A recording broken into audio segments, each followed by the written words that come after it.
the night my family Googled my name. My name is Natalie Wren. I'm 32 years old. At my younger brother's engagement party, my father stood in front of 108 guests and said he'd always wanted a son to carry the Wren name forward. He called my brother his pride, his legacy, everything he hoped for. I wasn't invited to stand for the family photo.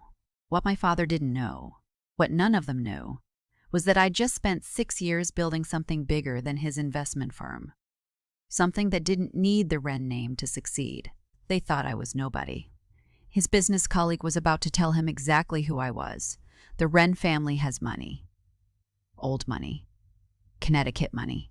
My father, Gerald Wren, is a managing partner at Wren Capital LP, a boutique hedge fund managing $380 million. My mother, Margaret, was born into Charleston society and married up into New England wealth.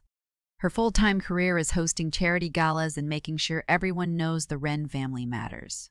They had 2 children. First me, then 4 years later my brother Owen.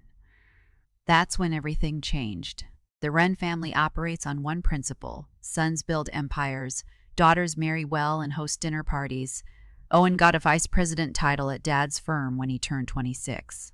$280,000 a year to play golf with clients and schmooze at fundraisers. Dad told everyone Owen was the future of Wren Capital. I got my childhood bedroom converted into Mom's craft room. Owen went to Yale. Legacy admission. C+ average. I went to Penn for undergrad, Wharton for my MBA, graduated top of my class, got hired at Morgan Stanley Real Estate on merit. I worked 80-hour weeks, lived in Brooklyn with 3 roommates, brought lunch in a Tupperware container every single day while my colleagues spent $50 on sushi. They thought I was being cheap. I was building a war chest. By 26, I had $2 million saved. I quit Morgan Stanley and started Verdi Capital Partners, private equity focused on sustainable real estate, adaptive reuse, taking old industrial buildings and turning them into mixed-use properties. I told my parents at Thanksgiving dinner 2019, "Dad, I started my own company. We just closed our first acquisition, $18 million. He looked up from carving the turkey. "That's nice, Nat. Real estate, isn't that for developers?" Then he turned to Owen.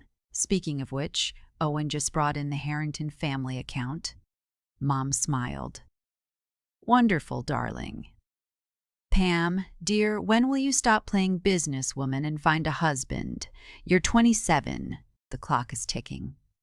I tried twice more that night. Both times the conversation pivoted to Owen within 60 seconds. That was the night I stopped trying.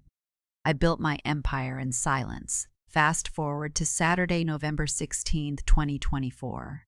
The engagement party was at Elmswood Country Club. 180 guests.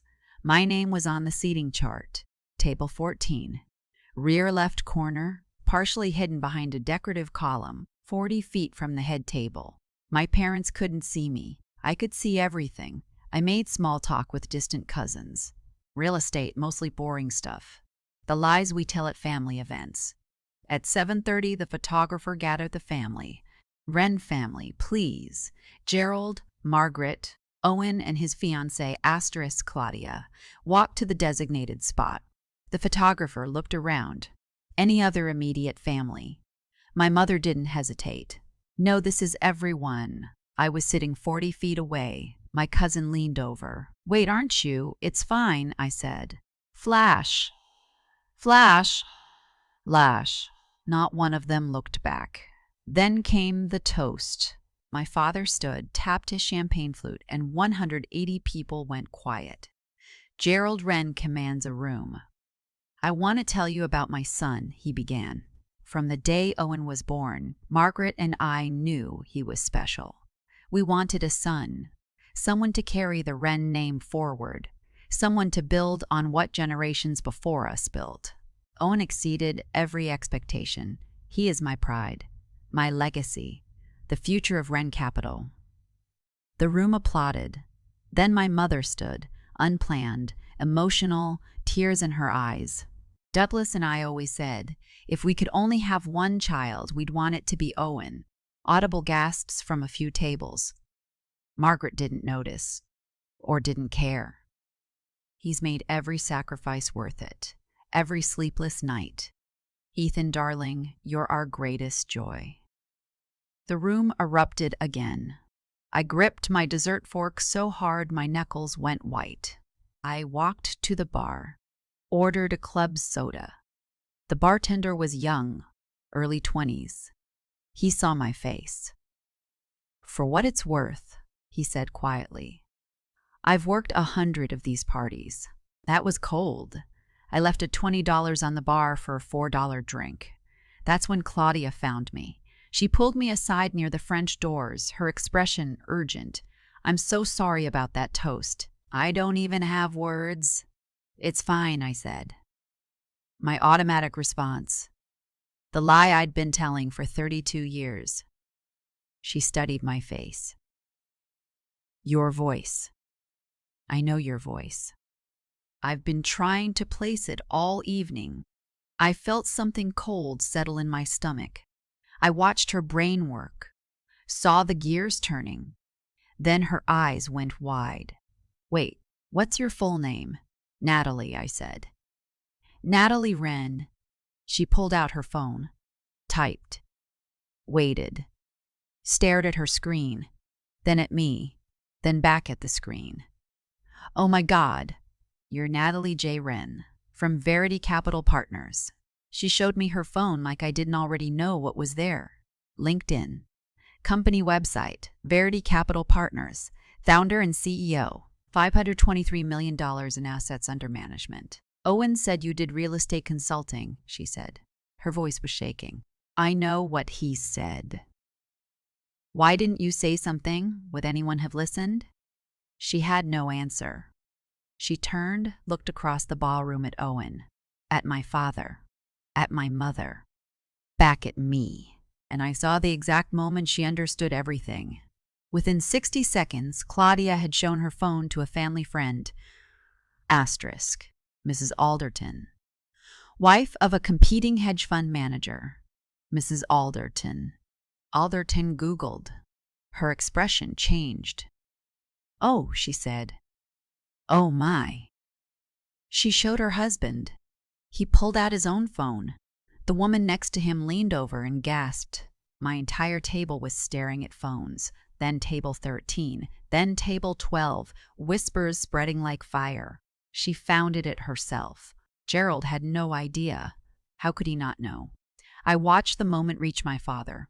Asterisk Richard Holt, his colleague from the club, leaned down and whispered something. Gerald's champagne flute stopped halfway to his mouth. His face drained of color. He picked up his phone, typed slowly. Hit search. Margaret noticed. Walked over. He handed her the phone. This can't be Nat, she said. This must be someone else. Wren is a common name. Richard's voice carried. Margaret, it's her. Same photo, same age, born in Greenwich. My mother looked across the ballroom, found me standing at the bar. Our eyes locked. She started walking toward me. What have you done? She hissed. You've embarrassed us. You've made us look like fools. I've been sitting 40 feet away while Dad toasted the son he wished was his only child. Don't be dramatic. You said it in front of 180 people, Mom. You said if you could only have one child, it would be Owen. You're twisting. I'm not twisting anything. I'm letting people see the truth. My father appeared behind her. Gerald Wren, who always had something to say, stood there speechless. Then, Natalie, we didn't know. You never told us. I told you at Thanksgiving 2019. You said real estate was for developers. I didn't mean. What didn't you mean, Dad? That I wasn't serious or that I wasn't worthy? We moved to a private sitting room. The 5 of us, me, my parents, Owen, Claudia. My mother started pacing. Tonight of all nights, your brother's engagement party. How dare you? I sat quietly at table 14 while you erased me. Again! You deliberately hid this from us. I laughed, short, bitter. Let me tell you what you missed. My voice was steady, the voice I use in board meetings. 2018, I founded Verity Capital with $2 million I saved working 80-hour weeks. 2019, first acquisition, $18 million. You called it playing developer. 2020, I bought 4 buildings during the market crash at a 30% discount while everyone else panicked. 2021, I raised $180 million from pension funds and university endowments. 2024, $523 million under management. 32 employees, 18 properties across New York, Boston, and Philadelphia. 23% IRR. That means I'm outperforming 90% of real estate PE firms in the country. I looked at each of them. And none of you ever asked. Then Claudia stepped forward. Her voice was calm and professional. Mr. and Mrs. Wren, I work at Alderton Real Estate. I've reviewed over 50 private equity firms in 3 years. Verity Capital is exceptional, disciplined underwriting, institutional quality investors, zero blow-ups. Natalie is one of the best operators I've encountered. She looked directly at my parents. Tonight I listened to you toast your son for bringing in 1 client referral. The disconnect is staggering. Owen stared at Claudia like he'd never seen her before. My father's voice went small. What do you want from us, Natalie? I thought about it. I want you to have asked 6 years ago, 4 years ago, last month. I want you to have cared enough to Google my name. I want you to have included me in one family photo.